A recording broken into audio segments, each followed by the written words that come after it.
वाह क्या जुदो करम है शहे बतहा तेरा, नहीं सुनता ही नहीं मांगने वाला तेरा। और या रसूल अल्लाह मैं तो मालिक ही कहूँगा कि हो मालिक के हबीब, मैं तो मालिक ही कहूँगा कि हो मालिक के हबीब, यानी महबूब व मुहिब में नहीं मेरा तेरा। डॉक्टर इकबाल बोले नहीं तेरा नशेमन कसर सुल्तानी के गुंबद पर, तू शाहीन है बसेरा कर पहाड़ों की चट्टानों में। डॉक्टर इकबाल आरो बोले कि मोहम्मद से वफा तूने तो हम तेरे हैं, ये जहां चीज है क्या लौहो कलम तेरे हैं। सुभान अल्लाह, सुभान अल्लाह। मुअज्जज सामिन किराम, रात्रि खूब बेশি হয়নি যে আপনারা মজলিস ছেড়ে চলে গেলেন। রাত 2-2:30 পর্যন্ত মানুষ বসে জালসা শুনে। আর একটি কথা হচ্ছে যে শীত অত বেশি নেই যে বাড়ি যাব যাব করলে হবে না। এখানে মনে হচ্ছে যে দিনের দর্দ মনে হচ্ছে মহিলাদের ভিতরেই বেশি, পুরুষদের ভিতরে কম। পুরুষরা একদম পুরো খালি করে চলে গেছে। যাই হোক, তবে মেলায় যারা ঘোরাফেরা করছেন শুধু শুধু কাজ কাম নাই, কিছুক্ষণ নসিহত শুনবো, কিছু শিখবো, কিছু চিন্তার বিষয় আপনাদেরকে বলে যাব, শোনার পরে আমল করার চেষ্টা করবেন। এখানে ওখানে ঘোরাফেরা না করে প্যান্ডেল খালি আছে, ভিতরে চলে আসুন। আল্লাহ তাবারক ওয়া তাআলা মহান রব, শরীকহীন উদাহরণবিহীন পরওয়ারদিগার, যার সমতুল্য সমকক্ষ নাই।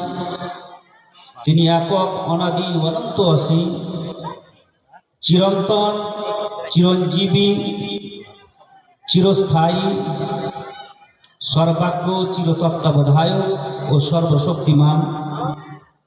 তিনি জনক নন এবং জাতক নন এবং মুখাপেক্ষীও নন। তিনি একমাত্র স্রষ্টা, সমগ্র জগৎ তারই সৃষ্টি, সমগ্র সৃষ্টির তিনি একমাত্র রব। তারপরে পরে আমার আপনার নবী তথা কুল কায়নাতের নবীর প্রতি শত কোটি দরুদ ও সালাম বর্ষিত হোক। সকলেই বলুন আল্লাহুম্মা আমিন। মুআজ্জাজ সামিনে কেরাম, আল্লাহ তাবারক ওয়া তাআলা এই পৃথিবীকে আবাদ করার জন্য প্রথমত নারী ও পুরুষের মধ্যে বিভক্ত করেছেন। এক জাতি নারী, এক জাতি পুরুষ। এই পুরুষ দ্বারাই এই পৃথিবীকে আবাদ করেছেন। নারী আর পুরুষ মিলে এই পৃথিবীকে আবাদ করেছেন। এই নারী আর পুরুষের মধ্যে আবার আল্লাহ তাবারক ওয়া তাআলা দুই ভাগ করেছেন। দুনিয়ার মানুষকে আবার আল্লাহ তাবারক ওয়া তাআলা দুই ভাগে বিভক্ত করেছেন। একটার নাম হচ্ছে বিশ্বাসী আর আরেকটার নাম হচ্ছে অবিশ্বাসী। যেই নারী যেই পুরুষ হোক না কেন, এক হয় বিশ্বাসী হবে, না হয় অবিশ্বাসী। এই বিশ্বাসী আর অবিশ্বাসী মিলে এই দুনিয়া, আর এই দুনিয়া কিয়ামত পর্যন্ত বিশ্বাসী আর অবিশ্বাসীর মধ্যেই ভরে থাকে। তবে যারা অবিশ্বাস করেছে এবং বিশ্বাস করেছে, অবিশ্বাস যারা করেছে বা করে, তারাই যে পৃথিবীর বুকে টিকে থাকবে এটা নয়। আর যারা বিশ্বাস করেছে তারা টিকে থাকবে, এটা কিন্তু দেখা যায়। যারা বিশ্বাস করেনি, অবিশ্বাসী, তারা কিন্তু পৃথিবীর বুকে টিকে নেই। কিন্তু যারা বিশ্বাসী তারা প্রথম থেকে শেষ পর্যন্ত টিকে আছে এবং থাকবে। উদাহরণস্বরূপ আজকে ফেরাউনের চাইতে অবিশ্বাসী তো আর পাওয়া যায় না। ফেরাউন অবিশ্বাসী তো অবিশ্বাসী, নিজেকে বলে ফেলেছিল আমি একটা খোদা, আমি আল্লাহ, আমার পায়ের কাছে এসে সিজদা করো। এর চাইতে বড় অবিশ্বাসী হতে পারে? আল্লাহর নাফরমান হতে পারে? ফেরাউন বলেছিল আমি খোদা, খোদার অংশীদার, খোদার প্রতিদ্বন্দ্বী হতে গিয়ে কত না বিপদ ঘটেছিল তার। সামান্য পানির চাপে, জলের চাপে ফেরাউন শেষমেশ এই বলে প্রাণ হারাতে বাধ্য হয়েছিল, আমানতু বিরব্বি মূসা ওয়া হারুন, আমি মূসা এবং হারুনের প্রতিপালকের প্রতি ঈমান আনলাম। ফেরাউন বলতে বাধ্য হয়েছিল যে আমি মূসা এবং হারুনের খোদার প্রতি ঈমান আনলাম। ফেরাউন যদি বুঝতো যে জন্ম এবং মৃত্যু তার হাতের মুঠোই নেই, তরুলতা বৃক্ষরাজ সে সৃষ্টি করতে জানে না, বিভিন্ন স্বাদে গন্ধে আকৃতিতে সে কোনো নির্মাণ কাজ সম্পূর্ণ করতে জানে না, পানিকে বাষ্পে পরিণত করে মেঘমালায় সুশোভিত করার কৌশল জানে না, এক বিন্দু বীর্যু মানি তৈরি করে মানব তৈরির কারখানা করতে জানে না, তাহলে ফেরাউন কিছুতেই বলতো না আমি হলাম সর্বশ্রেষ্ঠ প্রতিপালক। সে উপাস্য, আরাধনা, ইবাদত, অর্চনা করে হযরতে মূসা আলাইহিস সালামের মতো খ্যাতি অর্জন করত। তার দেহকেও আল্লাহ তাবারক ওয়া তাআলা বিশ্ববাসীর জন্য, পৃথিবীবাসীর জন্য মিশরের কাহেরার মিউজিয়ামে নিদর্শন করে রাখতেন না। ফেরাউনের মতো ব্যক্তি, অবিশ্বাসী ব্যক্তি যদি এই পৃথিবীর বুকে বেঁচে না থাকতে পারে, তাহলে আমি আর আপনি কে কি করে বেঁচে থাকতে পারি? ফেরাউনের পরে নমরুদ, সাদ্দাত, হামান, আবু জেহেল ও আবু লাহাব, তারপরে চেঙ্গিজ, তাতারি, মঙ্গল, বিভিন্ন জাতিরা এসে আল্লাহ রাব্বুল আলামিনের নাফরমানি করেছে। আল্লাহ তাবারক ওয়া তাআলা যুগে যুগে এইরকম নাফরমানদেরকে আল্লাহ রাব্বুল আলামিন পৃথিবী থেকে ধ্বংস করে শেষ করে দিয়েছেন। আজকেও এদের নাম লেনেওয়ালা নাই, এদের চর্চা করনেওয়ালা নাই, এদের নামে কেউ নাম রাখতে পছন্দ করে না, কিন্তু যারা বিশ্বাসী তাদের নাম কিন্তু প্রথম থেকে শেষ পর্যন্ত, আদি থেকে অন্ত পর্যন্ত তাদের নাম পাওয়া যায়। যেমন অবিশ্বাস করে তো টিকে থাকা যায় না, কিন্তু বিশ্বাস করে এই দুনিয়ার মধ্যে টিকে থাকা যায়, মানুষের মনে ঘর করা যায়, পৃথিবীর বুকে ঘর করা যায়। হযরতে আজকের যুগে ফেরাউনের নাম কেউ নেয় না, কিন্তু মূসা আলাইহিস সালামের নাম প্রত্যেক মুসলমানের মুখে মুখে পাওয়া যায়। আজ নমরুদের নাম পাওয়া যায় না, কিন্তু ইব্রাহিমের নাম প্রত্যেক মুমিনের জবানে জবানে পাওয়া যায়। অনুরূপ আজকে ইয়াজিদের নামে নিজের সন্তানের নাম কেউ রাখে না, কিন্তু ইমাম হোসেনের নাম প্রত্যেক আশিকের জবানে জবানে পাওয়া যায়। বোঝা গেল বিশ্বাস করেই টিকে থাকা যায়, অবিশ্বাস করে কিন্তু টিকে থাকা যায় না, বেঁচে থাকা যায় না, মানুষের মনে ঘর করা যায় না। আমরা হলাম বিশ্বাসী, আমরা হলাম নবীর রসুল প্রেমিক, নবী প্রেম, আল্লাহ রসুলের প্রতি বিশ্বাস স্থাপনকারী। আল্লাহ তাবারক ওয়া তাআলা এই বিশ্বাসী মানুষদের ব্যাপারে কোরআনে কারিমে এদের গুণাবলীর ব্যাপারে বললেন, আর বললেন যে বিশ্বাসী তারাই আল্লাযীনা ইউমিনুনা বিল গায়ব, বিশ্বাসী তারাই যারা কি করেছে, গায়েবের প্রতি ঈমান রেখেছে, গায়েবের প্রতি বিশ্বাস স্থাপন করেছে, তারাই হলো বিশ্বাসী। আর যারা গায়েবের প্রতি বিশ্বাস স্থাপন করতে পারেনি তারা কিন্তু বিশ্বাসী নয়, অবিশ্বাসী, কাফির। তাহলে আল্লাহ রাব্বুল আলামিন মুমিনদের গুণাবলী, মুমিনদের প্রশংসা কোরআনে করে বলছেন। উদাহরণস্বরূপ বিশ্বাসী আর অবিশ্বাসীর মধ্যে, যেমন আমরা জান্নাত দেখিনি, জাহান্নাম দেখিনি, কিয়ামত হবে কি না সেটাও আমরা জানি না, আল্লাহ রাব্বুল আলামিন আছেন কিনা আমরা হয়তো দেখিনি। রাসূল বলে দিয়েছেন, চোখ বন্ধ করে মেনে নিয়েছি।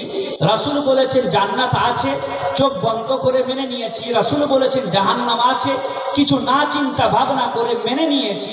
আল্লাহ রাব্বুল আলামিনের রাসূল যেভাবে যার প্রতি বিশ্বাস স্থাপন করতে বলেছেন সেভাবে তার প্রতি বিশ্বাস স্থাপন করে নিয়েছি, যার কারণে আমরা মুমিন। এই যে মাসটা আজকে অতিবাহিত হচ্ছে, এটা হচ্ছে মেরাজুন নবীর মাস, রাজাবুল মুরাজ্জাবের মাস।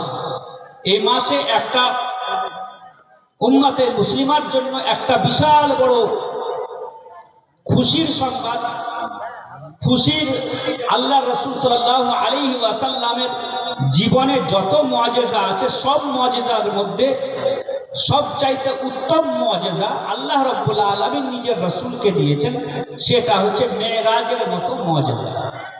আল্লাহ রাব্বুল আলামিন নিজের মেহবুবকে আকাশের মধ্যে ডেকে সিদরাতুল মুনতাহা পার করে নিজের দরবারে ডেকে রাসূলকে জিয়ারত করিয়েছেন। এর চাইতে বড় মুআজিজা আল্লাহ রাব্বুল আলামিন নিজের মেহবুবকে ছাড়া অন্য কোন নবীকে কোন রাসূলকে দান করেন। ওই জন্য এই মাসটা উম্মতে মুসলিমার কাছে বড়ই প্রিয়। আজকে আমরা যে যুগে বসবাস করছি সে যুগটা বড়ই কঠিন যুগে বসবাস করছি। ডিজিটাল যুগে বসবাস করছি, আধুনিক যুগে বসবাস করছি। তো এই যুগে বসবাস করার পর আমরা তো রাসূল করিম সাল্লাল্লাহু আলাইহি ওয়াসাল্লাম আল্লাহ রাব্বুল আলামিন যে বলেছেন রাসূল যা তোমাদেরকে দেন তা তোমরা গ্রহণ করো, রাসূল যা থেকে তোমাদেরকে বিরত থাকতে বলেছেন তা থেকে তোমরা বিরত থাকো। রাসূল করিম সাল্লাল্লাহু আলাইহি ওয়াসাল্লাম আমাদেরকে বহু জিনিসের হুকুম দিয়েছেন, বহু জিনিস থেকে আমাদেরকে নিষেধ করেছেন।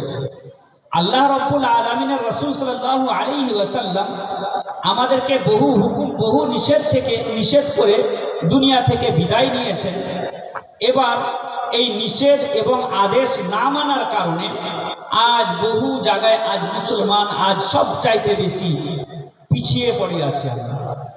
আজকে যে যুগে বসবাস করছি গোটা দুনিয়ায় কমসে কম 200 কোটির বেশি মুসলমান আমরা বসবাস করছি। খুদ ভারতে 35 কোটির বেশি মুসলমান আমরা বসবাস করি। গোটা দুনিয়াতে মুসলিম দেশ মুসলিম কান্ট্রি 57 অথবা 58টি আছে। দেশের দিক দিয়েও আমাদের কাছে কমি নেই, অর্থের দিক দিয়েও আমাদের কোনো কমি নেই। তাহলে উম্মতে মুসলিমা এত পিছিয়ে কিসের জন্য? উম্মতে মুসলিমা মুসলিম জাতি আজকে কিসের জন্য পিছিয়ে? অর্থনৈতিক দিক দিয়ে আমরা পিছিয়ে, রাজনৈতিক দিক দিয়ে আমরা পিছিয়ে, শিক্ষা ও সাংস্কৃতিক দিক দিয়ে পিছিয়ে, এক কথায় ধর্মের দিক দিয়েও আমরা পিছিয়ে, চারিদিক দিয়ে আমরা পিছিয়ে পড়ে আছি। এর কারণটা কি? আলাদা আলাদা ভাবে যদি দেখি, আল্লাহ রাব্বুল আলামিন উম্মতে মুসলিমাকে অঢল নিয়ামত দান করেছেন, বহুত পয়সা আল্লাহ রাব্বুল আলামিন দান করেছেন। তবুও আজকে উম্মতে মুসলিমা সবচাইতে বেশি পিছিয়ে। ভারতে 90 বছর আমাদের হয়ে যেতে আসছে, তারপরেও 90 বছর হয়ে যাওয়ার পরেও আমরা মাথা চাড়া দিয়ে উঠতে পারছি না। এক কথায় আজকে বহরমপুর বা লালগোলা থেকে রাত্রিবেলায় কলকাতা যেতে আমাদেরকে ভয় লাগছে। আমাদের যুবকরা পার্শ্ববর্তী রাজ্যে কাজে যেতে ভয় করছে। এমনভাবে গোটা ভারতে কন্ডিশন হয়ে আছে, মনে হচ্ছে যেন আমরা ভারতের নাগরিক নয়, আমরা কোনো সৎ মায়ের সন্তান। ভারতের সন্তান নয়, কোনো অন্য দেশ থেকে আমরা অন্য গ্রহ থেকে এসে এই দেশে কবজা করে বসে আছি। এইরকম ফিল করানো হচ্ছে, এইরকম এহসাস দেওয়ানো হচ্ছে আমাদের যুবকদেরকে যে তোমরা ভারতের নাগরিক নও। এই ভারতটা হচ্ছে কি, ভারত স্বাধীনতার পর, স্বাধীন হয়ে যাওয়ার পর ভারত ভাগ হয়ে গেছে। যারা পাকিস্তান যাওয়ার তারা পাকিস্তান চলে গেছে, বাংলাদেশে যাওয়ার তারা বাংলাদেশে চলে গেছে। ভারতে এখন যারা আছে, এক কথায় কোনো এক ধর্মের মানুষ ছাড়া সবাই এখানে ভাড়াটিয়া হিসাবে আছে। যখন ভাড়াটিয়া হিসাবে আছো তো আমরা যেভাবে বলবো সেভাবে চলতে হবে, যেভাবে আমরা উঠতে বলবো বসতে বলবো, যেভাবে আমরা পার্লামেন্টে বিল পাস করব সেইভাবেই তোমাদেরকে চলতে হবে। আমাদের যুবকদের দিলের মধ্যে এই ঘর করানো হচ্ছে, এই ফিল করানো হচ্ছে। আর আমাদের বয়স্করা, আমাদের পূর্বপুরুষ এবং আমাদের বড় যারা বুজরুগ আছে তারা কিভাবে বলছে নিজের সন্তানেদেরকে, নিজের বাচ্চাদেরকে বলছে ভারতের অবস্থাটা খুব খারাপ, ওই জন্য যেখানে সেখানে যাই তাই বলিও না। এইরকম ভাবে এক তো বাইরের দিক থেকে আর এক তো নিজের বাড়ির ভিতর থেকে বা পারিবারিকভাবে গ্রামের মুরল মাতাব্বরদের কাছ থেকেও তারা এইরকম খবর শুনছে, যার কারণে আস্তে আস্তে আমাদের যুবকদের দিলটা কি হচ্ছে, তাদের দিলের মধ্যে ভয় ঢুকানো হচ্ছে। এইরকম ভাবে যদি আমাদের যুবকদের দিলের মধ্যে মনের মধ্যে যদি ভয় ঢুকিয়ে দেওয়া হয়, তাহলে কিন্তু আগামী প্রজন্ম কিন্তু হয়তো কানা অথবা বোবা পয়দা হবে। আমাদের যুবকরা, আমাদের মুসলমানরা চুপ থাকার কারণে কারো মিশনকে আমরা কমপ্লিট করছি, কারো একটি মিশনকে আমরা খুব সুন্দরভাবে সাকসেস করছি। ওরা চাইছে যে মুসলমানদেরকে মারবো, মুসলমান চুপ থাকবে, কলমা পড়া ব্যক্তিদেরকে মারবো, মুসলমান চুপ থাকবে। এরা যখনই চুপ থাকবে আমাদের মিশন কমপ্লিট হবে। আর এরা চাইছে প্রথমত তো মুসলমানদেরকে থাপ্পড় মারা হবে, যদি মুসলমান কিছু না বলে তো এদেরকে লাত মারা হবে, লাত মারার পরেও যদি কিছু না বলে তো মনে করবে যে এই জাতি এখন মুর্দা হয়ে গেছে, মৃত বলে ঘোষণা করে দিবে। আর যখন মৃত বলে ঘোষণা করা হবে তখন কিন্তু মৃতদের দ্বারাই কোনো কাজ করা হয় না।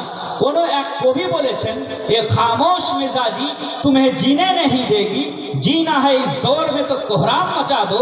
যদি এই যুগে, এই বর্তমান সময়ে যদি মুসলমান মাথা চাড়া দিয়ে বাঁচতে হয়, মাথা চাড়া দিয়ে যদি নিজের কাজ করাতে হয়, তাহলে কিন্তু বলতে শিখতে হবে। আমরা যদি না বলি তাহলে আমাদেরকে বোবা বলে ঘোষণা করা হবে। আজকে তাই হচ্ছে, আমরা চুপ আছি, আমাদেরকে না জানিয়ে বিল পাস করে নেওয়া হচ্ছে। আমরা যতই বকি না কেন, আমরা নিজের ডকুমেন্টস নিয়ে যতই কালেক্টর অফিসে ধর্ণা দিই না কেন, বিডিও এবং এসডিও অফিসে যতই ধর্ণা দিই না কেন, আমাদের কিন্তু কথা শোনার মতো কেউ নেই। কারণ আমাদেরকে গোটা দুনিয়ার মানুষ বোঝ মনে করে নিয়েছে। আর কেন বোঝ মনে করেছে, আস্তে আস্তে আমি সে কথাগুলো বলবো। আজকে পরিবেশ হচ্ছে এই গোটা ভারতের, যে আজকে আব্দুল নাম শুনে মারা হচ্ছে, আজকে দাড়ি টুপি দেখলে মারা হচ্ছে, আজকে মুসলমানদেরকে লিঞ্চিং করে হাজারো ভিড়ের মাঝে নিয়ে এসে মারা হচ্ছে, গরুর নামে মারা হচ্ছে, পেটিসের নামে মারা হচ্ছে, গরুর মাংস এবং লাভ জেহাদের নামে মারা হচ্ছে, নানান প্রকার ভাবে মুসলমান জাতির প্রতি নির্যাতন করা হচ্ছে।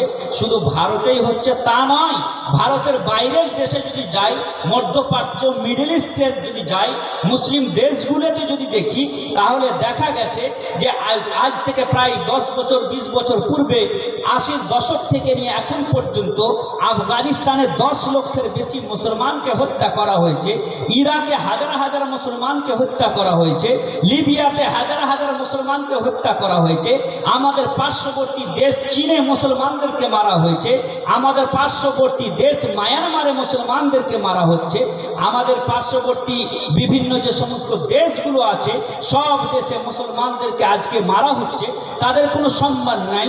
শেষত ফিলিস্তিনে হাজার হাজার মুসলমানকে হত্যা করা হয়েছে, সেখানকার শিশুদেরকে হত্যা করা হয়েছে, সেখানকার বয়স্কদেরকে হত্যা করা হয়েছে, মসজিদগুলোকে ভেঙে দেওয়া হয়েছে, সেখানকার নারীদের প্রতি নির্যাতন করা হয়েছে।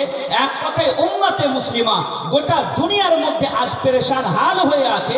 আজকে শিশুদের প্রতি অত্যাচার চালানো হচ্ছে, অথচ শীতের সময় কুকুরের বাচ্চা মরলে পরে মানবাধিকার নিয়ে যারা কথা বলে তারা হয়তো মিডিয়াতে এসে কিছু না কিছু বলে যায়, যারা মহিলাদের অধিকার নিয়ে কথা বলে তারা কিছু না কিছু বলে যায়, যারা পুরুষদের অধিকার নিয়ে কথা বলে তারা কিছু না কিছু বলে যায়। কিন্তু আজকে মুসলমানদেরকে মারা হয় আর গোটা দুনিয়ার মানুষ চুপচাপ বসে থাকে, আর গোটা দুনিয়ার মানুষ মানবাধিকার নিয়ে তাদের কথা কোনো থাকে না। ইউনাইটেড নেশন গোটা দুনিয়ার যারা মানবাধিকার নিয়ে কথা বলে, গোটা দুনিয়াকে যারা নেতৃত্ব দিচ্ছে, গোটা দুনিয়ার বাগডোর যারা নিজের হাতে নিয়ে গোটা বিশ্বকে চালাচ্ছে, তারা যখন মুসলমানদের বাচ্চারা মারা যায় তখন এরা চুপ থাকে। শীতের সময় কুকুরের বাচ্চারা মরে গেলে এরা মিডিয়াতে এসে অ্যানিমাল রাইটস নিয়ে কথা বলে, কিন্তু মুসলমানদের শিশুরা যখন মুসলমানদের গোলাপ ফুলের মতো সুন্দর সুন্দর শিশুদের যদি রাস্তার দুই পাশে যখন বিভৎস লাশ পড়ে থাকে, এদের মুখ থেকে কিচ্ছু কথা বের হয় না। বোঝা গেল গোটা দুনিয়ার মধ্যে আজ মুসলমানকে বোঝ মনে করা হয়েছে, গোটা দুনিয়ার মধ্যে আজকে মুসলমানদেরকে খেলার পাত্র মনে করা হয়েছে। তো এই খেলার পাত্র এবং গোটা দুনিয়াতে বোঝ মনে করার কারণটা কি, সে কারণটা যদি আমরা জানি তাহলে কিন্তু তার সমাধান বের করা সম্ভব হবে। আজকে আমরা গোটা দুনিয়ার মধ্যে এমন এমন সমস্যায় জর্জরিত আছি। ডাক্তার ইকবাল বলেন, এক হঙ্গামায় महशर हो तो उसको भूलूं सैकड़ों बातों का रह रह के ख्याल आता है। যদি মুসলমান জাতির একটা সমস্যা হয় তো সে সমস্যার কিন্তু সমাধান খুব সহজে করা হয়। এখানে তো হাজারো সমস্যা লেগে বসে আছে, কোন কোন সমস্যার কথা বলবো। আজ উম্মতে মুসলিমা আজ পেরেশান হয়ে আছে। গোটা দুনিয়ার বড় বড় ওলামায়ে কেরামরা, পীর সাহেবরা, বড় বড় আল্লাহ ওয়ালারা আজ কেবলার দিক দিয়ে মুখ করে, রাসূল করিম সাল্লাল্লাহু আলাইহি ওয়াসাল্লামের দরবারের দিকে মুখ করে আজকে দুয়া চাইছে আর বলছে, হে আল্লাহ উম্মতে মুসলিমার রক্ষা করো, উম্মতে মুসলিমার প্রতি করুণা করো, উম্মতে মুসলিমা যেখানেই থাকুক তাদের ইজ্জত আবরুর হেফাজত করো। আজ কেউ না কেউ রাসূল করিম সাল্লাল্লাহু আলাইহি ওয়াসাল্লামের দরবারের দিকে আজকে মুখ তাকিয়ে আজকে হুজুরের দরবারের দিকে আজকে ফরিয়াদের হাত তোলন করছে। একবার চিন্তা করুন যে আজকে গোটা উম্মতে মুসলিমা পেরেশান হাল, আর আজ মুসলমান যখন উম্মতে মুসলিমা পেরেশান হয়ে আছে তখন কি করছে? উম্মতে মুসলিমা পেরেশান হওয়া সত্ত্বেও আজকে আমরা আল্লাহ রাব্বুল আলামিনের দরবারের দিকে আসছি না, রাসূলের দরবারে এসে তওবা করছি না। আজকে সারা দিন রাত আমরা রব্বুল আলামিনকে নারাজ করে বসে আছি, শরাবে মদে ব্যভিচারের মধ্যে লিপ্ত আছি। তো এবার চিন্তা করুন যে এত সব কিছু করার পরে আল্লাহ রাব্বুল আলামিনের দরবার থেকে করুণা এবং রহমত নাজিল হবে এর আশা রাখা এটা বোকামি হবে।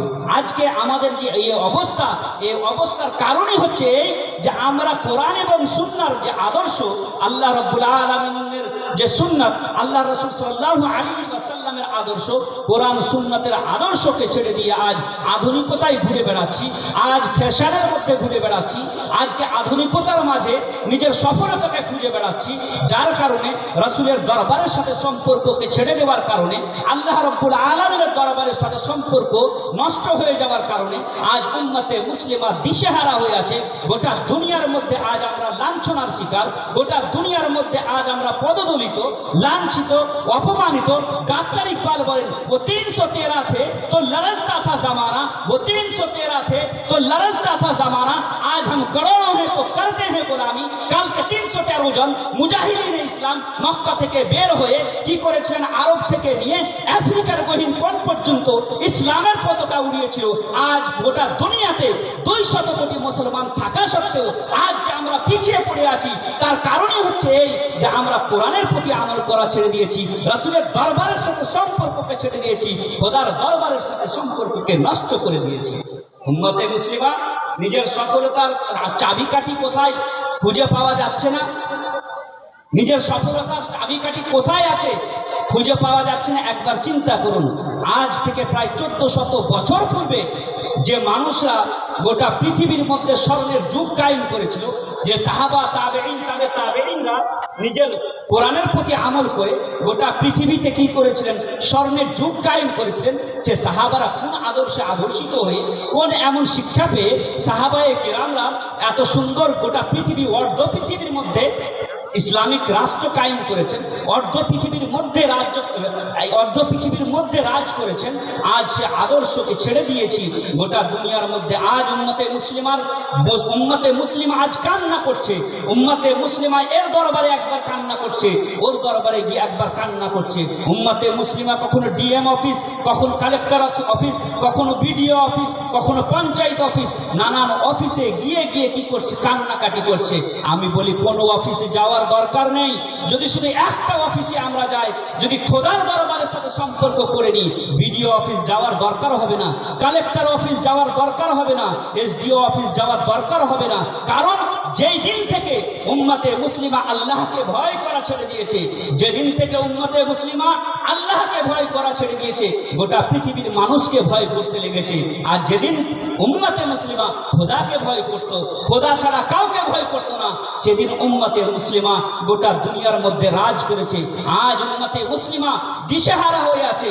আজকে দিশেহারা হওয়ার কারণ হচ্ছে এই যে আমরা শিক্ষার দিক দিয়ে পিছিয়ে, রাজনৈতিক দিক দিয়ে পিছিয়ে, অর্থনৈতিক দিক দিয়ে পিছিয়ে, ধর্মীয় দিক দিয়ে পিছিয়ে, এইরকম ভাবে কমসে কম 4টি দিক দিয়ে পিছিয়ে। এর মধ্যে কমসে কম যদি শিক্ষা এবং রাজনীতির দিক দিয়ে যদি আমরা এগিয়ে আসতাম, আজকে 90 বছর হয়ে যাচ্ছে, কোনো এমন কাজ করিনি আমরা যে আজকে ভারতের বুকে আমরা মাথা চাড়া দিয়ে কাজ করব। শুধু একটি এপিজে আব্দুল কালাম দিয়ে আর একটা কবি নজরুল দিয়ে এ জাতির কিন্তু দায়িত্ব সমাপ্ত হয় না। অনেক দায়িত্ব আল্লাহ রাসূল সাল্লাল্লাহু আলাইহি ওয়াসাল্লাম আমাদেরকে দিয়েছেন। রাসূল কায়নাত সাল্লাল্লাহু আলাইহি ওয়াসাল্লাম যে দিন আমাদেরকে দিয়েছেন, সে দিন বড় কষ্ট করে পাওয়া দিন, বড় কষ্টে আমাদের সম্মুখে এসছে। আমরা মনে করছি সহজে এই দিন পেয়ে নিয়েছি, কখনো না। এই দিনকে পাওয়াতে উম্মতে মুসলিমার বড় এতে কেউ নিজের জানের আহুতি দিয়ে, কেউ নিজের জানকে কুরবান করে, মালকে কুরবান করে, নিজেকে শহীদ করে, নিজের পরিবার পরিজনদেরকে আল্লাহ রাব্বুল আলামিনের রাস্তায় লুকিয়ে এই দিনকে আমাদের কাছে পৌঁছিয়েছেন। এক কথায় রাসূল কায়নাত সাল্লাল্লাহু আলাইহি ওয়াসাল্লামও রিহাই পাননি। হুজুর সাল্লাল্লাহু আলাইহি ওয়াসাল্লামও এই দিনকে আমাদের কাছে পৌঁছানোর জন্য তায়েফে 2 থেকে 3 বার কি করেছেন? মার খেয়েছেন। এমন মার খেয়েছেন যে রাসূল কায়নাত সাল্লাল্লাহু আলাইহি ওয়াসাল্লামের পা থেকে মাথা পর্যন্ত রক্তে রক্তাক্ত হয়ে গেছে। যে দিনকে এত কষ্ট করে আমাদের কাছে পৌঁছানো হলো, আমরা যে দিনকে আমাদের পূর্বপুরুষদের এত রকম কোরবানি দেওয়ার পর আমরা এই দিনকে পেলাম, এই দিনের যদি আমরা কদর না করি, তাহলে কিন্তু দিনওয়ালা খোদা আল্লাহ রাব্বুল আলামিনও আমাদের প্রতি কদর করবেন না, আমাদের কোনো কদর করবেন না, আমাদের প্রতি ইহসান করবেন না, আমাদের প্রতি করুণা করবেন না। আজকে আমাদের যুবকদের একটা সমস্যা হচ্ছে এই যে পড়াশোনা করে করব কি। আজকে উম্মতে মুসলিমার সবচাইতে বড় সমস্যা সেটা হচ্ছে এই উম্মতে মুসলিমা এডুকেশনের দিক দিয়ে সবচাইতে বেশি পিছিয়ে, শিক্ষার দিক দিয়ে সবচাইতে বেশি পিছিয়ে। আর এই শিক্ষার দিক দিয়ে সবচাইতে বেশি নাইনসাফি স্বাধীনতার পর থেকে যদি আমরা কারো প্রতি করেছি, তো আজকে মা বোনদের প্রতি আমরা সবচাইতে বেশি নাইনসাফি করেছি। পুরুষদের প্রতি নাইনসাফি করা হয়নি। স্বাধীনতার পর থেকে মা বোনদের প্রতি নাইনসাফি করা হয়েছে। আর এটা এমন নাইনসাফি 100 বছর হলেও এটা পূর্ণ করতে পারবে না। কেমন নাইনসাফি আমি আগে বলছি যে আজকে শিক্ষার দিক দিয়ে আজ উম্মতে মুসলিমা আজকে সবচাইতে বেশি পিছিয়ে। আজ থেকে প্রায় 20 বছর পূর্বে যে সমস্ত নিচু জাতির মানুষরা, যে সমস্ত নিম্ন শ্রেণীর মানুষরা যা শিক্ষার দিক দিয়ে মুসলমানদের থেকে অনেক বেশি পিছিয়ে ছিল, আজ তারা শিক্ষার দিক দিয়ে মুসলমানদেরকে পিছিয়ে ফেলে তারা এগিয়ে গেছে। আজ উম্মতে মুসলিমার কাছে কি নেই? উম্মতে মুসলিমার কাছে সব আছে। আজকে উম্মতে মুসলিমাকে গোটা দুনিয়ার মানুষ বলছে এরা শিক্ষার দিক দিয়ে পিছিয়ে, রাজনৈতিক দিক দিয়ে পিছিয়ে, অর্থনৈতিক দিক দিয়ে পিছিয়ে, ধর্মীয় দিক দিয়ে পিছিয়ে। চারিদিক দিয়ে যখন আমরা পিছিয়ে পড়ে আছি, তখন গোটা দুনিয়ার মানুষ আমাদেরকে বোঝ মনে করছে। তো আজকে যারা আমাদেরকে অশিক্ষিত এবং সবচাইতে নোংরা জাতি বলে আখ্যায়িত করছে, যেখানে সেখানে সন্ত্রাসবাদীর স্ট্যাম্প লাগিয়ে দিচ্ছে, আজকে যে জাতি গোটা দুনিয়াকে চালাচ্ছে, গোটা দুনিয়াকে যারা নিজের হাতে নিয়ে গোটা দুনিয়ার অধিকারের কথা বলছে, যারা আজকে গর্ব করে গোটা দুনিয়ার বাগডোর নিজের হাতে নিয়েছে, এরাই এককালীন অশিক্ষিত ছিল। মুস্তাফার জানে রহমতুল্লাহ সাল্লাল্লাহু আলাইহি ওয়াসাল্লামের এই উম্মতরা এককালীন এমন শিক্ষিত ছিল যে এর মোকাবিলা করার জন্য পৃথিবীর বুকে কোনো মানুষ ছিল না।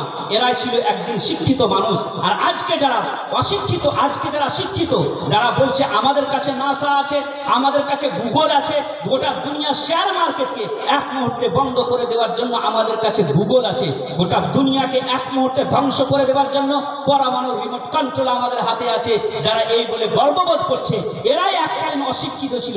আর উম্মতে মুসলিমা যারা আজকে পিছিয়ে পড়া জাতি, যাদের আজ কোনো ভবিষ্যৎ নেই, যাদের কোনো আজকে ঠিকানা নেই, এরাই ছিল সবচাইতে বেশি শিক্ষিত জাতি।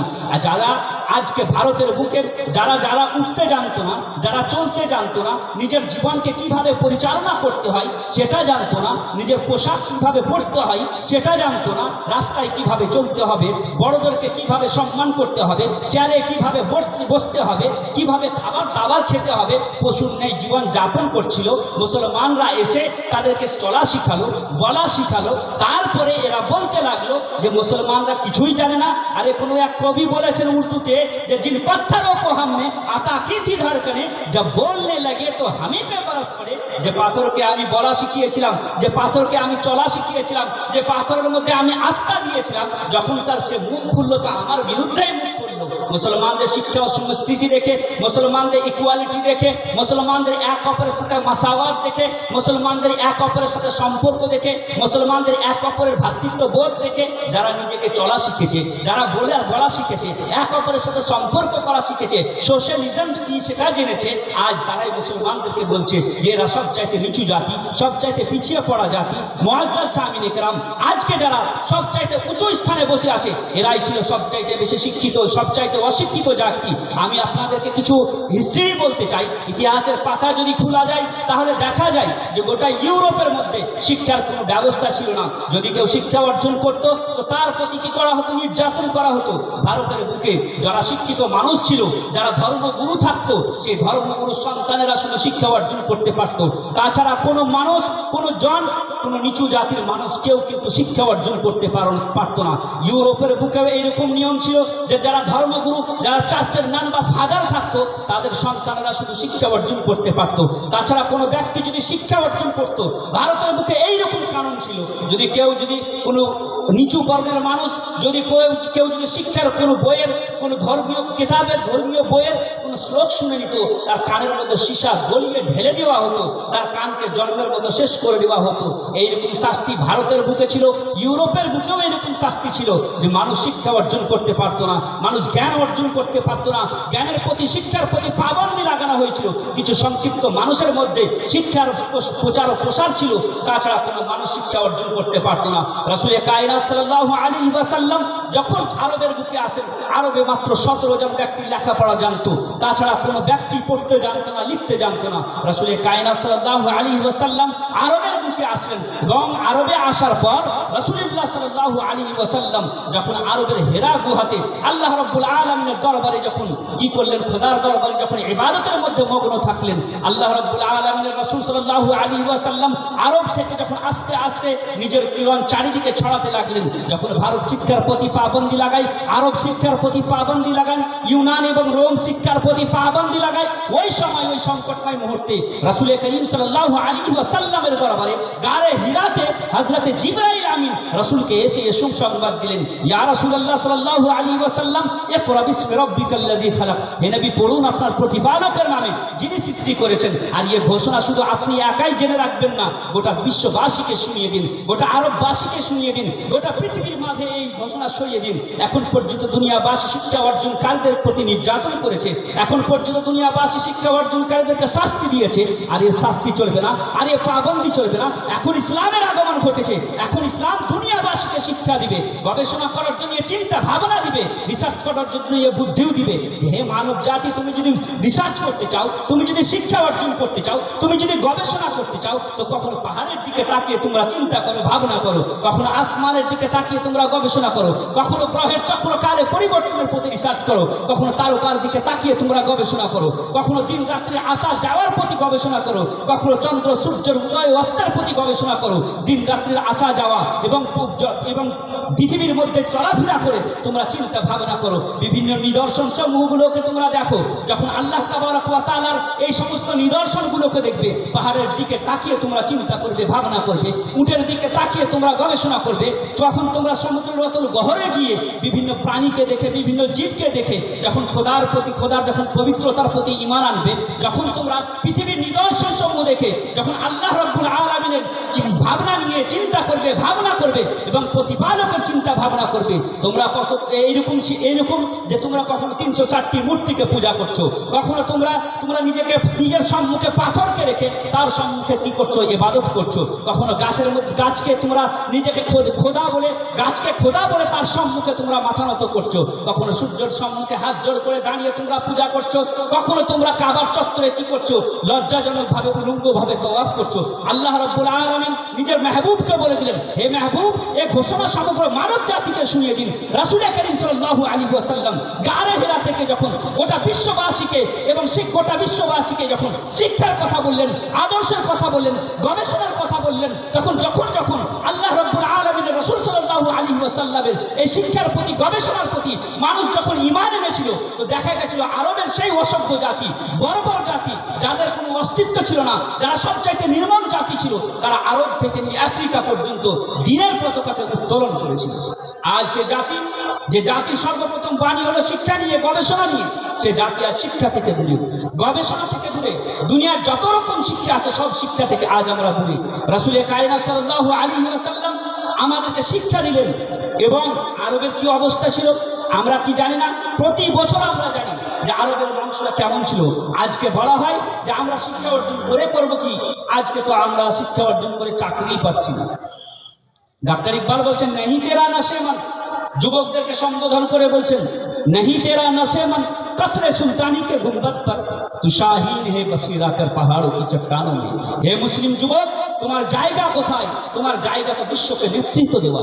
তোমার জায়গা হচ্ছে শুধু ক্লাসগিরি করা তোমার কাজ নয়, তোমার শুধু মাস্টারি করা তোমার কাজ নয়, তোমার কাজ তো বিশ্বকে নেতৃত্ব দেওয়া। তোমার কাজ তো হচ্ছে ডিএম হওয়া, কালেক্টর হওয়া, আইপিএস অফিসার হওয়া তোমার কাজ। তোমার কাজ ক্লাসগিরি করা নয়, সৌদিতে গিয়ে রাস্তা ঝাড়ু দেওয়া তোমার কাজ নয়। তোমার কাজ কোনো নেতাকে ওপরে বসিয়ে নিচে শতরঞ্জি বিছিয়ে নেতার কথা শুনে শুনে তালি বাজানো তোমার কাজ নয়। তোমার কাজ তো বিশ্বকে নেতৃত্ব দেওয়া, গরিবের ঘরে ঘরে তাদের অধিকারকে পৌঁছিয়ে দেওয়া তোমার কাজ। রাসূল কায়নাত সাল্লাল্লাহু আলাইহি ওয়াসাল্লাম আমাদেরকে যে দিন দিলেন, বড় পবিত্র দিন, এই দিনকে মেটানোর প্রয়াস গোটা দুনিয়ার মানুষ আজ থেকে নয়, বহু বছর ধরে চলে আসছে। আজকে আমাদের যুবকদের যে কথাটা বলছিলাম, যে আমাদের যুবকদের একটাই প্রবলেম, যে আজকে শিক্ষা অর্জন করে করবো কি, শিক্ষা অর্জন করে তো চাকরি পাচ্ছি না। রাসূল বলছেন, উতলুবুল ইলমা মিনাল মাহদ ইলাল লাহদ, মায়ের কোল থেকে নিয়ে কবর পর্যন্ত তোমরা শিক্ষা অর্জন করো। চীন দেশ যদি শিক্ষা অর্জন করতে যেতে হয়, তাহলে চীন দেশে গিয়ে শিক্ষা অর্জন করো। রাসূল কারীম সাল্লাল্লাহু আলাইহি ওয়াসাল্লাম বলছেন, তালাবুল ইলমি ফারিদাতুন আলা কুল্লি মুসলিম, প্রত্যেক মুসলমানের প্রতি শিক্ষা অর্জন করা ফরজ। তো যখন শিক্ষা অর্জন করা ফরজ, তখন আমরা সে ফরজকে ছেড়ে দিয়ে আজ আমরা সুন্নাত আর নফল নিয়ে ব্যস্ত হয়ে পড়ে আছি, মুবাহ নিয়ে ব্যস্ত হয়ে পড়ে আছি। আজ উম্মতে মুসলিমা যে দিশেহারা, আজ উম্মতে মুসলিমা যে কঠিন সমস্যার শিকার হয়ে আছে, এর কারণই হচ্ছে এই যে 90 বছর হতে যাচ্ছে আমরা শিক্ষার দিক দিয়ে কোনো কাজ করিনি। না হলে আপনি দেখুন একবার, যে আমি যে বললাম যে উম্মতে মুসলিমা সব চাইতে বড় নাইনসাফি আজকে মহিলাদের উপরে করেছে। মহিলাদের উপরে স্বাধীনতার পর থেকে ভারতের বুকে 35 কোটি মুসলমান বসবাস করি আমরা। আমি যদি 30 কোটি মুসলমান বসবাস করে যদি আমি ধরি, তাহলে 30 কোটির মধ্যে 15 কোটি পুরুষ, 15 কোটি মহিলা। 15 কোটি পুরুষের জন্য আমরা গ্রামে গ্রামে, শহরে শহরে, নগরে নগরে, পাড়ায় পাড়ায় আমরা মক্তব, মাদ্রাসা আর স্কুল, কলেজ, ইউনিভার্সিটি কায়েম করেছি। কিন্তু স্বাধীনতার পর থেকে মহিলাদের জন্য আমরা কোনো কলেজ, ইউনিভার্সিটি আর পাড়ায় পাড়ায়, গ্রামে গ্রামে মাদ্রাসা কায়েম করতে করিনি। কারণ শিক্ষাকে আমরা, মহিলাদের জন্য শিক্ষাটাকে আমরা মনে করেছি এদের শিক্ষার কোনো দরকার নেই। যার কারণে আজকে আমরা ভুগছি। একটা গাড়ির 4টি চাকা যদি হয়, 2টি চাকা যদি পাংচার হয় আর 2টি চাকা যদি ভালো থাকে, সে গাড়ি সঠিক গতিতে নিজের গন্তব্য স্থানে কখনো পৌঁছাতে পারে না। জাতির যখন দুইটি যখন শাখা, তখন সে 2টিকেই কি করতে হবে? শিক্ষিত করতে হবে। একটি জাতির একটি বড় অংশকে মূর্খ রেখে দিলাম আর এক অংশকে আমরা শিক্ষিত করার প্রয়াস চালালাম, তাহলে কিন্তু জাতি কিন্তু কোনোদিন উন্নতি করতে পারে না। একবার চিন্তা করুন, একটি কচি শিশু প্রথমবার যখন চোখ খোলে, মায়ের কোলে চোখ খোলে, 7 বছর, 8 বছর, 10 বছর পর্যন্ত মায়ের চলাফেরা, উঠা বসা দেখে সে শিক্ষা অর্জন করে। একজন কচি শিশুর নিজের মাকে দেখে সবকিছু শিক্ষা অর্জন করে। 7 বছর পর্যন্ত তার কচি মনে, কচি দিলে যে দাগটা কাটে, জীবনের শেষ মুহূর্ত পর্যন্ত তারই অনুসরণ করে চলেছে। একজন মা যদি মূর্খ হয়, তার বাড়িতে যে কচি শিশুটা আগামী প্রজন্ম, আগামী দিনের ভবিষ্যৎ যেটা আসলো, সে যদি সে মূর্খ মায়ের কোলে যখন সে জন্মগ্রহণ করবে, সে শিক্ষার দিক দিয়ে পঙ্গু হয়ে যাবে। তাকে শিক্ষা অর্জন করাতে হবে। তাকে সেই সন্তান যখন ছোট থেকে বড় হবে, তার মা যদি তাকে শিক্ষার আলো দেখায়, ছোট থেকে যদি তার দিলের মনে এবং প্রাণে যদি এ দাগ কাটে যে আমার ছেলে, আমার বেটা বড় হয়ে তোমাকে আইপিএস অফিসার হতে হবে, WBCS পাস করতে হবে, UPSC টপ করে তোমাকে DM হতে হবে, কালেক্টর হতে হবে, ডাক্তার হতে হবে, যদি সবাই নিজের ছোট্ট শিশুর মনে যদি সন্তানকে যদি ছোট থেকে তার দিলে এবং মনে যদি দাগ কাটে, সে সন্তান শিক্ষার পাগল না হয়ে থাকতে পারবে না। কিন্তু আজকে সমাজের সবচাইতে একটি বড় অংশ, যেটা সবচাইতে বেশি এর ভূমিকা সমাজের মধ্যে, তাদেরকে আজ আমরা মূর্খ রেখে দিয়েছি। নিয়ে মনে করছি যে আমাদের প্রত্যেক সমাজে আর প্রত্যেক বাড়িতে বাড়িতে APJ আব্দুল কালামের মতো মিসাইল ম্যান জন্মগ্রহণ করবে, এর চিন্তাধারা কিন্তু ভুল হবে। প্রত্যেক ঘরে ঘরে নজরুল ইসলামের মতো সাহিত্য জন্মগ্রহণ করবে, এ ধারণা ভুল হবে। আপনি যতই বড় বড় মিশনে পড়ান না কেন, যতই টাকা পয়সা খরচা করে ইউনিভার্সিটি আর কলেজে আপনি পড়াশোনা করান না কেন, আপনার সন্তান সফল তখনই হবে যখন তার মা কি হবে, শিক্ষিত হবে। আজকে আমাদের উম্মতে মুসলিমার একটি বড় অংশ, যেটাকে আজ আমরা মূর্খ রেখে দিয়ে আজ উম্মতে মুসলিমা দিশেহারা হয়ে আছে। শিক্ষার দিক দিয়ে আমরা পিছিয়ে পড়ে আছি। শিক্ষার দিক দিয়ে আজকে আমরা সবচাইতে বেশি পিছিয়ে। যারা ট্যাক্সি ড্রাইভার ছিল, যারা ঝাড়ু লাগাতো, যারা পায়খানা এবং পেশাবখানা পরিষ্কার করতো আগেকার যুগে, তাদের সন্তানকে আজকে DM হতে দেখা যায়, কালেক্টর হতে দেখা যায়, IPS অফিসার হতে দেখা যায় না তো শুধু মুসলমানদের ছেলেদেরকে দেখা যায় না।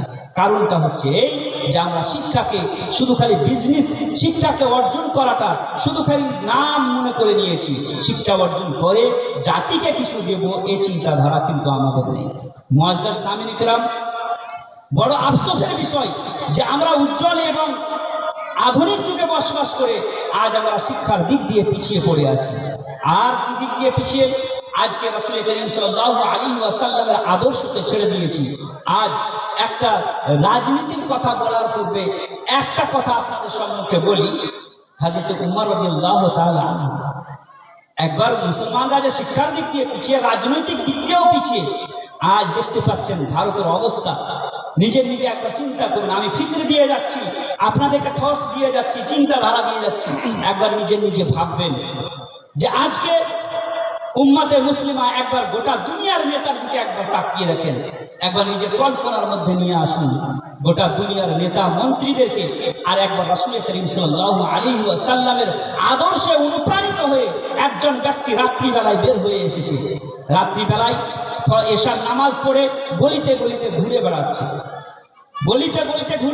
কে? আরে যেমন তেমন ব্যক্তি নয়, অর্ধ পৃথিবীর বাদশাহ, মহান রাষ্ট্রনায়ক, বিশাল প্রভাবশালী একজন বাদশাহ, একজন রাজা, খলিফাতুল মুসলিমিন, আমিরুল মুমিনিন হযরত উমর রাদিয়াল্লাহু তাআলা আনহু রাত্রিবেলায় বের হয়েছেন। এশার নামাজের পরে বের হয়ে তিনি গলিতে ঘুরে বেড়াচ্ছেন। হযরত উমর রাদিয়াল্লাহু তাআলা আনহু এশার নামাজের পর নিজের এলাকার মধ্যে ঘুরে বেড়াতেন, দেখতেন কার বাড়িতে খাবার হয়েছে, কার বাড়িতে খাবার হয়নি, কোনো মানুষ অসুবিধার মধ্যে আছে না নেই, এইরকম ভাবে দেখে বেড়াতেন। কেমন ব্যক্তি? আমার আপনার মতো, আমাদের হুজুরদের মতো কোনো হুজুর নয়। আরে আমিরুল মুমিনিন, খলিফাতুল মুসলিমিন, অর্ধ পৃথিবীর বাদশাহ, মহান রাষ্ট্রনায়ক, ভারত, পাকিস্তান, বাংলাদেশ, এশিয়া মহাদেশে শুধু বাদশাহ নয়, অর্ধ পৃথিবীর বাদশাহ, খলিফাতুল মুসলিমিন, আমিরুল মুমিনিন হযরত উমর রাদিয়াল্লাহু তাআলা আনহু। তিনি চলে যাচ্ছেন, রাত্রিবেলায় ঘোরাঘুরি করছেন, ঘুরতে এক জায়গায় এসে দেখছেন যে একটা তাঁবু করা আছে, আর তাঁবুর ভিতর থেকে শিশু বাচ্চার কান্নার আওয়াজ আসছে, আর বাড়ির তাঁবুর ভিতর থেকে কি যেন ধোঁয়া উঠছে। হযরত উমর রাদিয়াল্লাহু তাআলা আনহু আওয়াজ দিয়ে বলছেন, বাড়িতে কেউ আছে? তাঁবুর ভিতরে কে আছে? কেন বাচ্চা তোমার কান্না করছে? তাঁবুর ভিতর থেকে একজন মহিলা আওয়াজ দিয়ে বলছেন যে আমার সন্তান ক্ষুধার জ্বালায় কান্না করছে। আমি দূর থেকে দামেস্ক বা দূর দেশ থেকে আমি এখানে এসেছি বাদশাহ খলিফাতুল মুসলিমিন আমিরুল মুমিনিনের সাথে দেখা করতে, বাদশার সাথে কথা বলতে, আমাদের দেশের সমস্যা বাদশাকে জানাতে।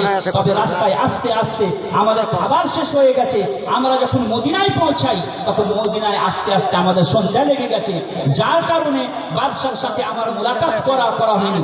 দারুল খেলাফা বন্ধ হয়ে গেছে, বাদশা মুসলমানদের রাজপ্রাসাদ বন্ধ হয়ে যাওয়ার কারণে সকাল ছাড়া হযরত উমর রাদিয়াল্লাহু তাআলা আনহুর সাথে দেখা হবে না, ওই জন্য তাঁবু লাগিয়ে বসে আছি। আর রাস্তায় খাবার শেষ হয়ে যাওয়ার কারণে বাচ্চাটি ক্ষুধার জ্বালায় কান্না করছে, আমার কাছে খাবার শেষ হয়ে গেছে। বাচ্চাটাকে আমি ঘুমানোর চেষ্টা করছি, কিন্তু বাচ্চাটা ঘুমাচ্ছে না। আর আমি কি করেছি, হাঁড়িতে কিছু পাথর রেখে দিয়েছি, পাথর রেখে দিয়ে আমি আমার সন্তানকে বলছি, বাচ্চা তুমি ঘুমাও, আমি কিছুক্ষণের মধ্যে খাবার তৈরি হয়ে যাবে, আর তোমার খাবার তৈরি হলে তোমাকে উঠিয়ে খাওয়াবো। বাচ্চা শুনতে প্রস্তুত হচ্ছে না, বাচ্চা শুধু কেঁদে যাচ্ছে, আমার স্তনের দুধও শেষ হয়ে গেছে। এই কথা যেমনই শোনা, হযরত উমর রাদিয়াল্লাহু তাআলা আনহু কি করেছেন, দৌড়ে কি বাইতুল মালে গেছেন।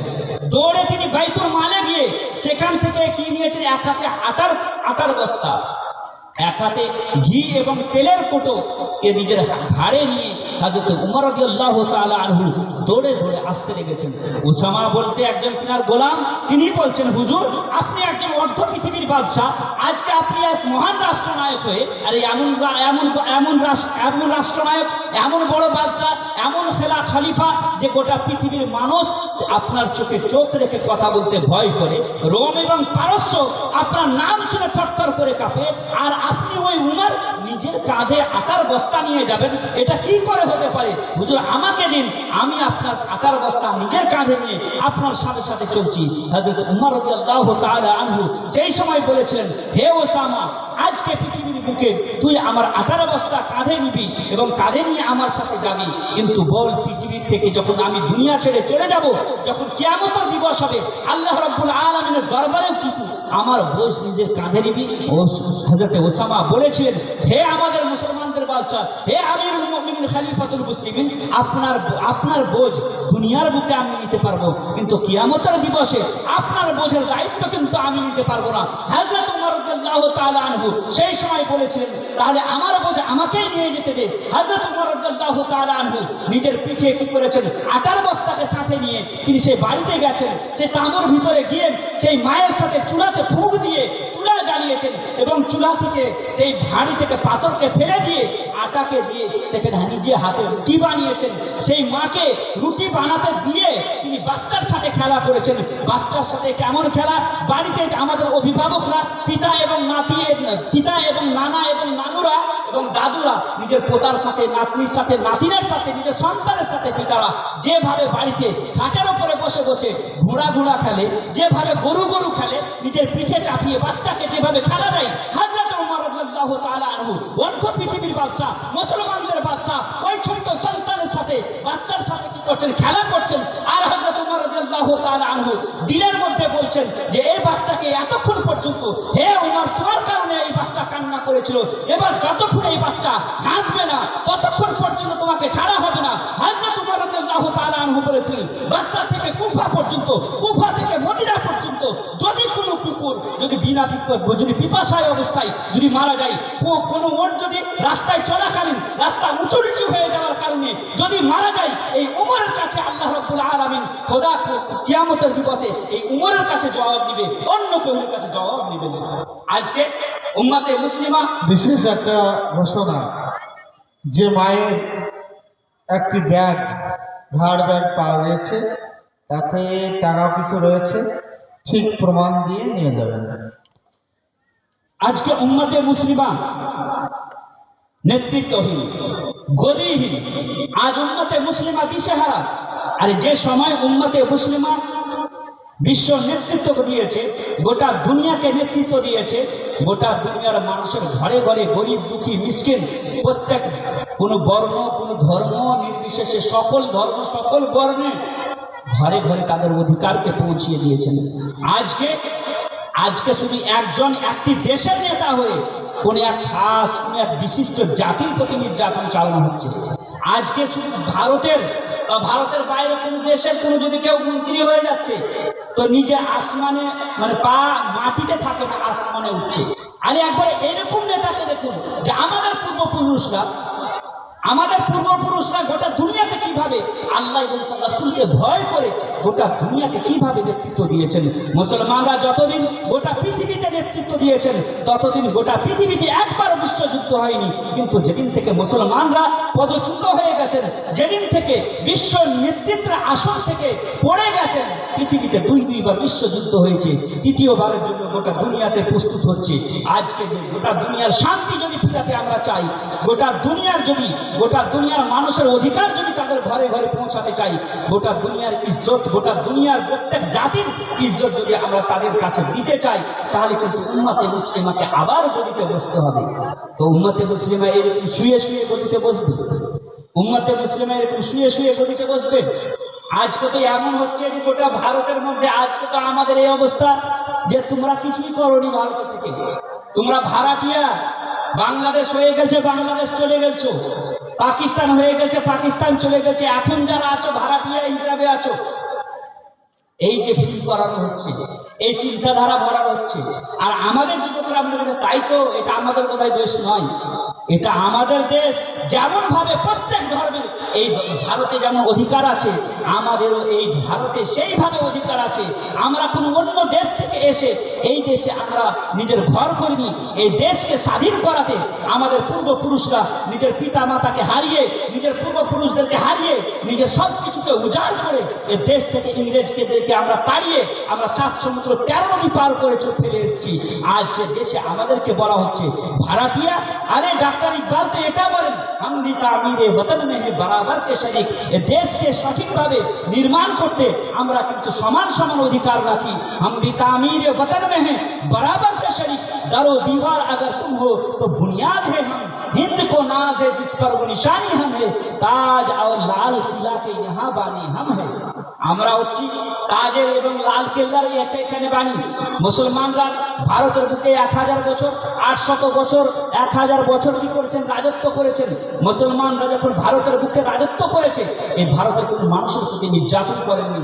যদি ভারতের কোনো মানুষের প্রতি নির্যাতন করত, ভারতের কোনো ধর্মের মানুষ এই দুনিয়ার মধ্যে, এই ভারতের মধ্যে থাকতে পারতো না। আরে আমাদের ধর্ম তো এটা শিক্ষা দেন, রাসূলে কায়নাত সাল্লাল্লাহু আলাইহি ওয়াসাল্লাম আমাদেরকে এই শিক্ষা দেন। আজকে গোটা দুনিয়ার মানুষ মুসলমানদেরকে টেররিস্ট, আতঙ্কবাদী ঘোষণা করতে চাইছে।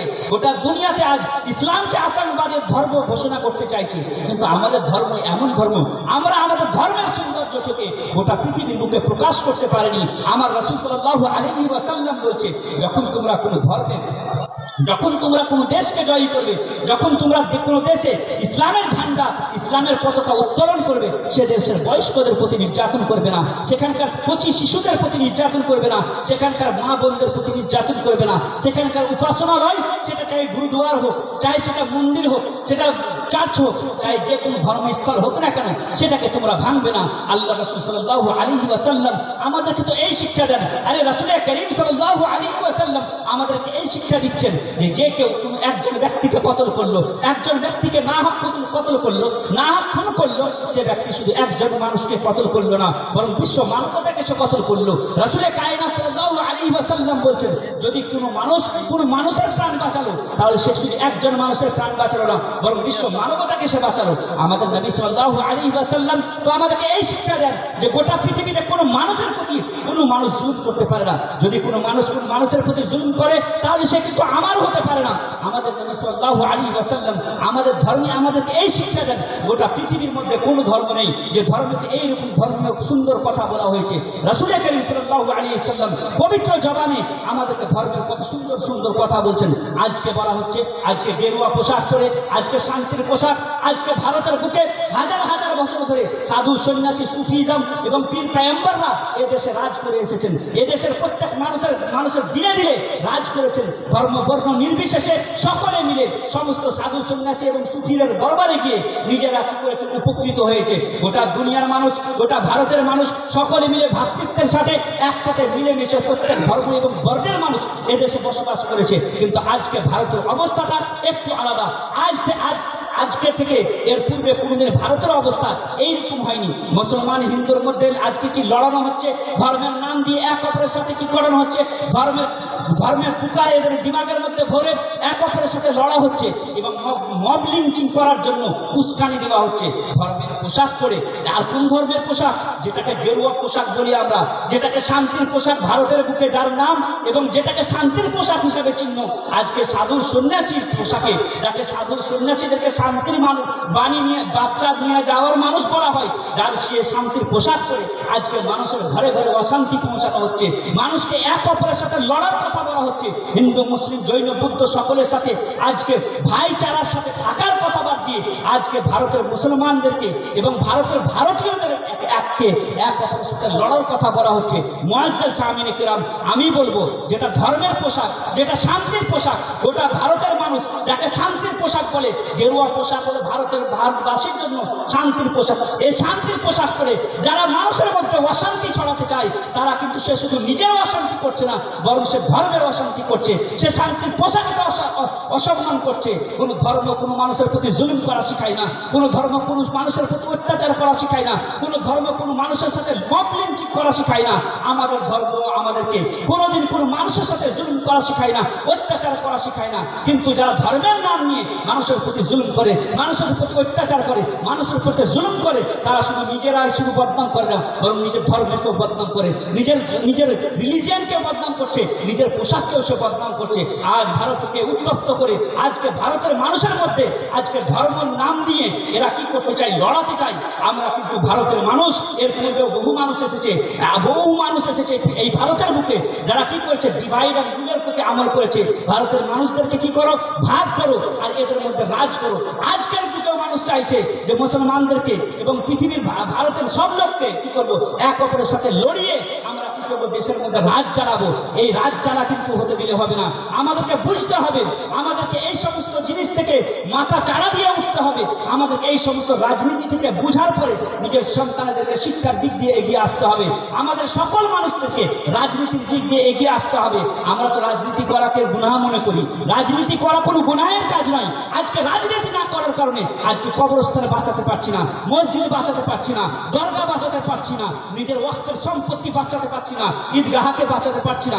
যদি স্বাধীনতার পর থেকে নিয়ে আমরা যদি রাজনীতির দিক দিয়ে এগিয়ে আসতাম এবং পার্লামেন্টে আমাদের যুবকরা যদি যেত, আমাদেরকে যোগ্য ব্যক্তিকে যদি আমরা পার্লামেন্টে পাঠাতাম, তাহলে কিন্তু রাসূল করিম সাল্লাল্লাহু আলাইহি ওয়াসাল্লামের শানে যারা কটূক্তি করছে এবং খোলা হয়ে ঘুরে বেড়াচ্ছে, তাদের প্রতি কোনো রকম অ্যাকশন নেওয়া হয় না।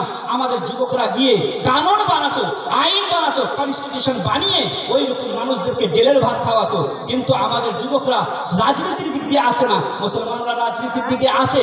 কোন রাজনীতি? চায়ের দোকানে রাজনীতি, এক পাড়ার মানুষ আর এক পাড়ার মানুষের সাথে রাজনীতি, মুসল্লিতে রাজনীতি, ইমামের বিরুদ্ধে রাজনীতি, তারপরে চলে আমাদের মাদ্রাসায় রাজনীতি, তারপরে ঈদগাহে রাজনীতি, খানকাতে রাজনীতি। আরে নকল রাজনীতিতে মুসলমান আজকে হয়ে আছে, ব্যস্ত হয়ে আছে। আসল রাজনীতি করুন। আজকে নিজের মসজিদকে বাঁচানোর জন্য, মাদ্রাসাকে বাঁচানোর জন্য, ওয়াকফের জমিনকে বাঁচানোর জন্য, মুসলমানদের হুকুক ও অধিকারকে বাঁচানোর জন্য, মুসলমানদের রাইটসকে বাঁচানোর জন্য, মুসলমানদের জন্য রাজনীতি করা, এটা হচ্ছে সবচাইতে বড় নেকির কাজ এবং সবচাইতে বড় কি হচ্ছে আজকে ইবাদতের কাজ। আজকে যদি মুসলমান রাজনীতির দিক দিয়ে যদি না আসে, তাহলে কিন্তু আজকে আপনি বলবেন রাজনীতি করব না, বা রাজনীতির দিক দিয়ে আপনি আসবেন না, কিন্তু আপনি আসবেন না, কিন্তু আপনাকে নিয়ে রাজনীতি হবে। স্বাধীনতার পর থেকে নিয়ে আজকের থেকে নিয়ে স্বাধীনতার পর থেকে নিয়ে আজ পর্যন্ত আজকে মুসলমানদেরকে নিয়ে রাজনীতি চলছে। মুসলমানদেরকে নিয়ে রাজনীতি করে সবাই উপকৃত হয়েছে, পিছিয়ে পড়ে আছে আজ মুসলমান।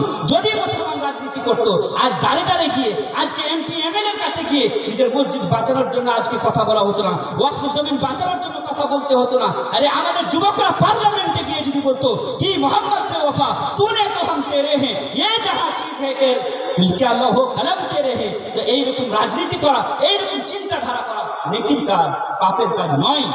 আজকে উম্মতে মুসলিমা বিশালভাবে আজকে পিছিয়ে পড়ে আছে। আজকে উম্মতে মুসলিমা যে হারে পিছিয়ে আছে, এর পূর্বে উম্মতে মুসলিমার প্রতি জুলুম হয়েছে, এর পূর্বে উম্মতে মুসলিমার প্রতি অনেক রকম অত্যাচার হয়েছে। ফেরাউন তো 70,000 শিশু সন্তানকে হত্যা করে ইসলামকে মিটানোর চেষ্টা চালিয়েছিল। ফেরাউনের পর তাতারি জাতি কি করেছিল? ইসলামকে মিটানোর চেষ্টা করেছিল। মঙ্গল এবং চেঙ্গিজ খান এই ইসলামকে মিটানোর চেষ্টা করেছিল। একবার দরুদ পাক করুন, আল্লাহুম্মা سيدنا مولانا محمد وعلى মাওলানা মুহাম্মদ সাল্লাল্লাহু আলাইহি ওয়াসাল্লাম। মুআজ্জিজ সামনে গেলাম, চলে তো যাবেন। আমার মা বোনদের যারা বসে আছেন আমাদেরকে আমার একটা শেষ মেসেজ দিতে হবে। আজকে মসজিদের নামে উম্মতের মুসলিমার সবচাইতে বড় দায়িত্ব ব্যবহার করে যারা কারা